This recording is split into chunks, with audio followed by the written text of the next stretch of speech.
Hello, everyone. Welcome back to the Pro Football Historian channel. I'm your host, Flynn Given.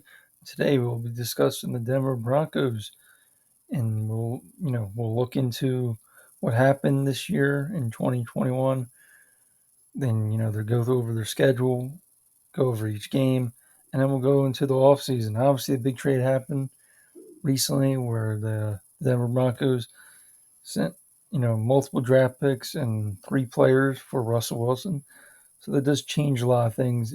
Depending if I did this video last week, we wouldn't have known that.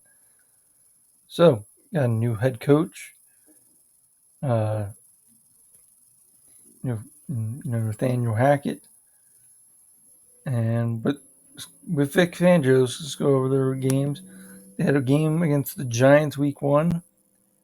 Game on paper, was kind of even. You could say the Giants, they should have the run defense to stop the Broncos, and there was just a few big runs, like a 70-yarder from Melvin Gordon. Teddy Bridgewater obviously started most of the year for the Broncos, and he played decently well in this game. And the Broncos ran the ball pretty well as well.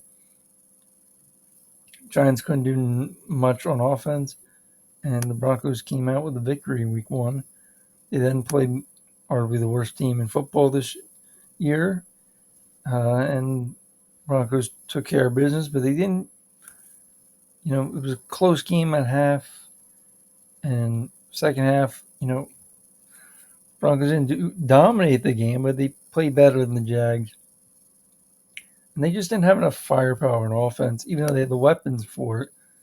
Bridgewater or Drew Lock just couldn't take advantage, of the team, because they're built fairly well. They have some holes, but again, then they had a game like this where they're better than the opponent, and they completely dominated this game.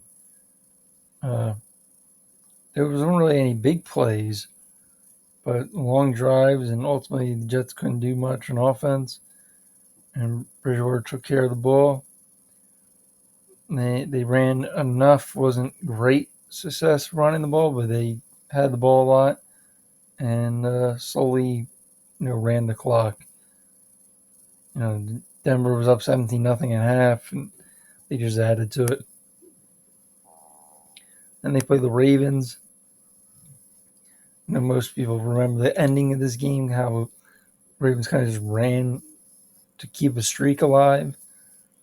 And I know Vic Fangio didn't look too happy about it, but either way, I think Drew Lock came in this game because of an injury.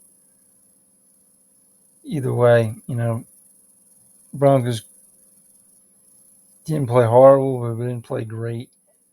And this is a game Lamar Jackson threw for 300 yards, which I don't know if you didn't see it this time much of, but it was one of those games where, Lamar threw for a lot of yards. And at the beginning of the season, the Ravens did a lot of that.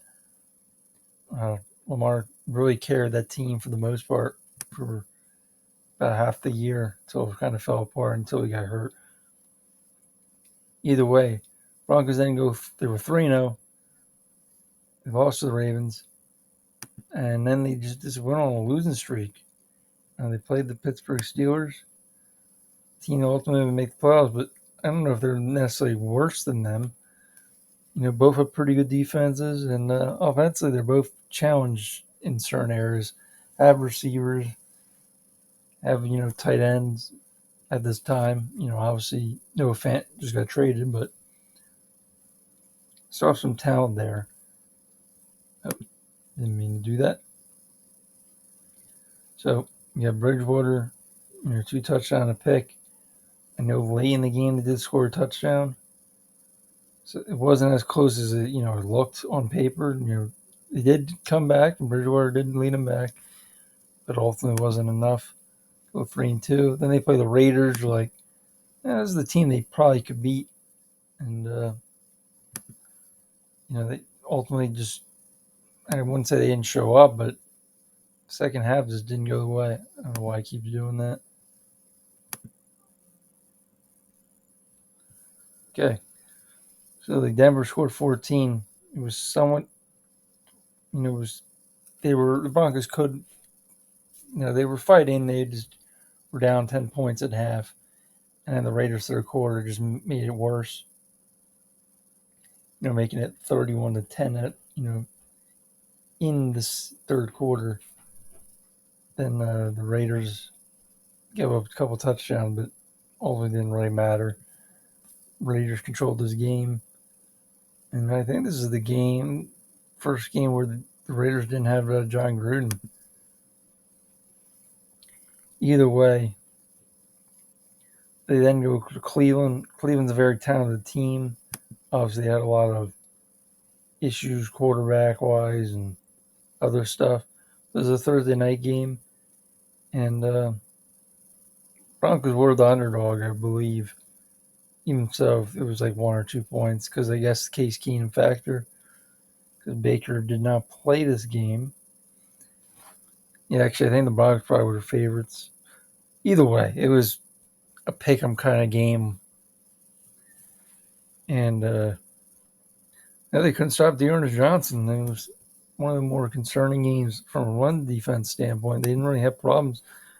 They didn't really play any good run offenses, but then Cleveland just dominated them in that aspect. Then you play Washington. Washington loses. Then you think Washington's season's probably over. They can't beat the Broncos, but they turned around a little bit. Ultimately falling apart near the end. Kind of like the Broncos and how their season played out. So they get it to 4-4. Bridgewater plays again decently well. Didn't have great success running the ball, but they at least had some attempts, and they shut down the Washington offense. It was tied going into the fourth quarter, and the one touchdown Denver scored was enough to win the game. Then they played Dallas. This was an upset game. You're not knowing what Denver really is. Cowboys playing good football at that time. I think they just destroyed Atlanta, actually. Maybe it was a letdown game either way. Denver really did a lot in the fourth quarter, which really didn't matter at that point. It was complete domination again, kind of like the Jets game. Denver did whatever they wanted to, ran the ball really well, and decent run offense. They were just down, I guess. Either way, they slowed down the Cowboys' rush offense, and they get it back to 5-4. Then they play the Eagles team. I mean, looking at the season, they're pretty even, but I think they're a better team than the Eagles. And they just didn't play well. First half, they're down 10. Then they have a fumble return by Darius Slay, which really changes the game. And then they didn't do anything else. Bridgewater didn't make any plays, really. They ran the ball okay. Obviously, the fumble by Gordon was a big play in the game. And the Eagles just ran the ball kind of like the Browns did. And allowed the Eagles to control this game. Obviously, Hurts had a bad interception, but other than that, they did what they needed to, and they won.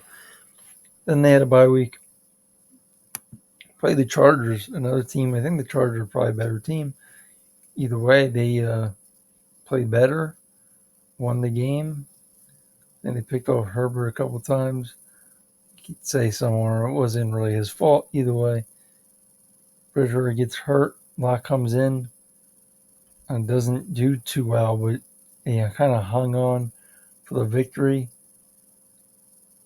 And they ultimately still scored some points. One was a pick six. And then they also had the Bridgewater touchdown pass before Bridgewater gets taken out of the game. So if you're looking at this point, at this point of the season, they're okay. They play the Chiefs. This is the game where defense played pretty well. They just had no offense to show for it. And they had multiple opportunities to get more than 9 at least. But again, fourth downs, other stuff. A very long drive in this game, I remember, and they just didn't get anything out of it. Mahomes didn't play well. Chiefs couldn't really run the ball, and Broncos ran the ball pretty well. Either way, still wasn't enough because they only scored 9 points. And they play the Lions, dominate the Lions. Again, picked the wrong game. Uh, you know, Lions got 10 in the second quarter, but other than that, I didn't get anything else. Obviously, Bridgewater played a better game than Goff. Obviously, different teams, but more talented team was Denver. They ran the ball really well against a team that could slow down the run for the most part. And they did give up some big runs from Reynolds, but I think most of them were later in the game when it didn't really matter. Either way, they were 7-6 at this point, and then they just lost 4 straight games. Well, the Bengals game, they could have won 10-15. Bengals scored a touchdown pass in like late in the third quarter after Denver scored a touchdown. I remember Drew Lock came in for Bridgewater, who got hurt. I don't think Bridgewater played a game after this. He got a serious injury. And then Lock came in. He had a very bad fumble. Just a dumb play. It was kind of what it's been Drew Lock's career so far. Just one mistake, one dumb play. And it allowed the Bengals to win the game. And ultimately, Bengals season went up from here, obviously making it to the Super Bowl. And Denver's season just didn't turn around. Locke played another game, another close loss to the Raiders. I think at halftime they were winning. Remember, there was a big play in this game. I don't know if I could find out what it was, but there was a pick I think Carr threw or something. Yeah, and then Chubb returned to 21 yards. But I think it might have only got a field goal or something out of it. It was a big play either way. And the Raiders still won the game, though. Broncos only scored 13 in the second quarter, and that was it. And Locke, he didn't have a great success. They didn't run the ball well. Didn't really have the ball much in the game. Again, they lose that game. Then they play the Chargers, a team they beat already. But this game, Chargers dominate the game. Again, the offense didn't do much, and it was late points. No fan touchdown, but Drew Lock just not leading the offense, to score points. And they did run the ball. They didn't have a lot of success doing it against a team that did struggle most of the year against the run.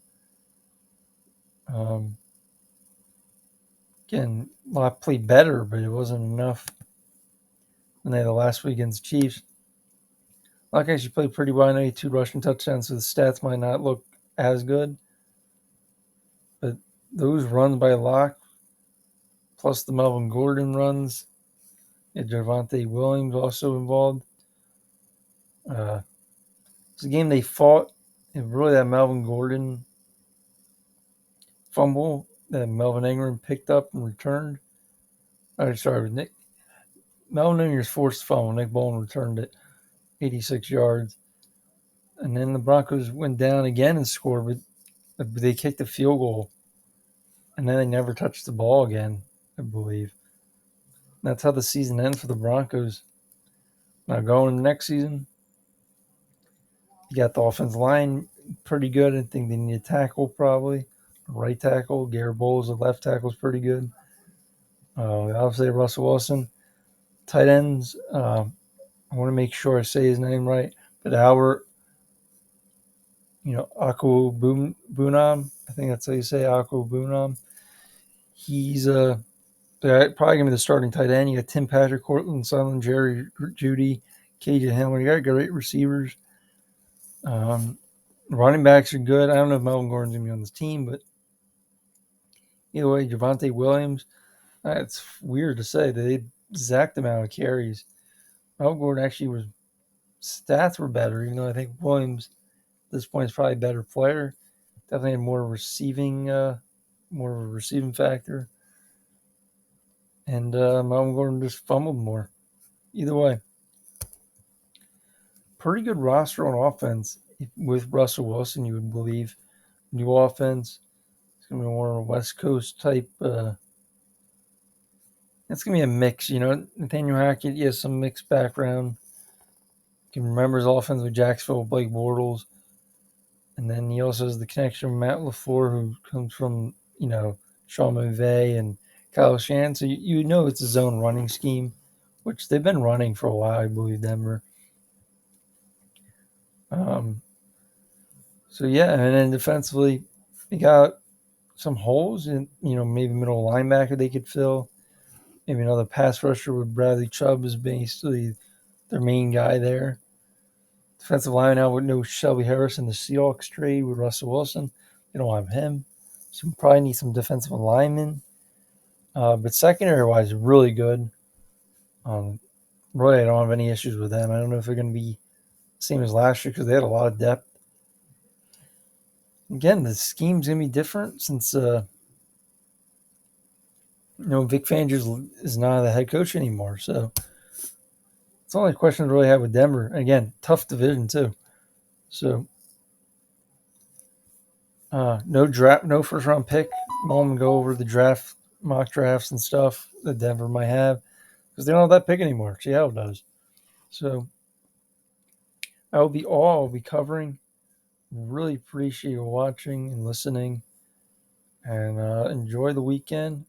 We'll we'll do maybe 2 or 3 videos next week, breaking down the same way as I did this video.